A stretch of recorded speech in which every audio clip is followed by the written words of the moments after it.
C'est un honneur et un plaisir pour moi de vous accueillir à cette activité qui est extrêmement importante pour nous autres au niveau de la protection civile et importante surtout pour le système national de gestion de risques et de désastres. L'objectif de ce forum, c'est pour pouvoir partager avec vous ces différentes initiatives de telle sorte que les différentes institutions, les différentes entités et les partenaires financiers, les partenaires techniques puissent accompagner l'État haïtien vers un objectif de développement effectif dans ce secteur.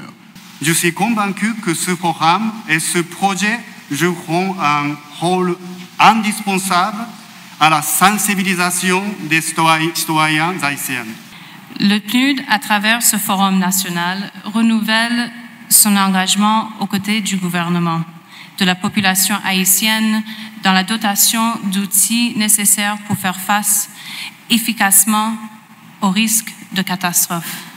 Les catastrophes naturelles sont quelque chose qui arrive, mais nous devons nous y préparer.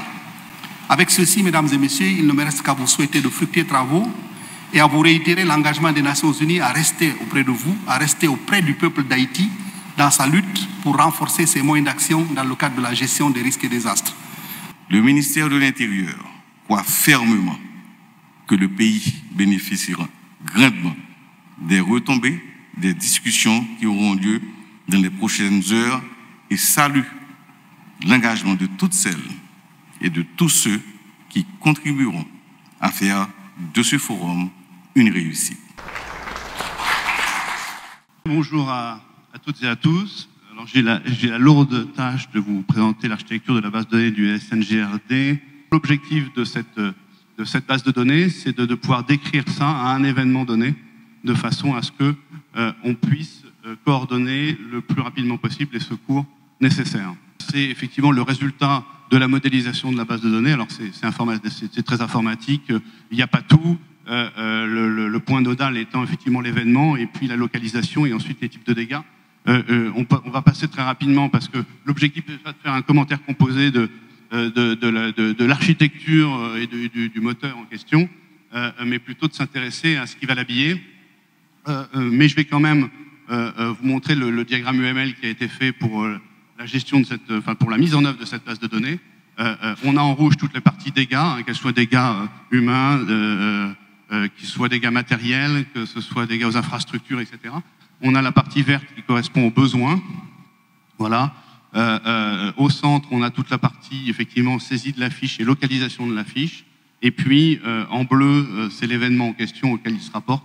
Et en violet, vous avez toute la partie administrative. Alors évidemment, on n'a pas tout, c'est vraiment très synthétique.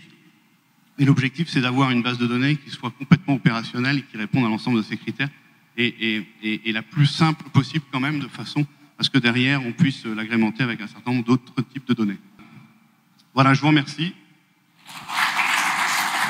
Nous avons besoin de ces données en termes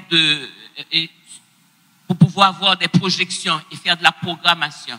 Je voudrais savoir si cette composante est prise en compte et c'est simplement une association d'événements ou est-ce que cette base de données va nous permettre de faire des analyses et par conséquent de pouvoir nous projeter dans le futur et donc faire de la planification. Donc ça, sur ce sujet-là, l'objectif de l'application que nous, on va sans doute développer derrière, c'est pas de faire de la planification, c'est plutôt d'être dans la gestion effectivement des données post-catastrophe. Mais en revanche, la base de données telle qu'elle a été structurée permet effectivement de faire un certain nombre de requêtes pour faire ce type de planification. Un grand merci à vous et je vous souhaite bonne fin d'après-midi et à très bientôt.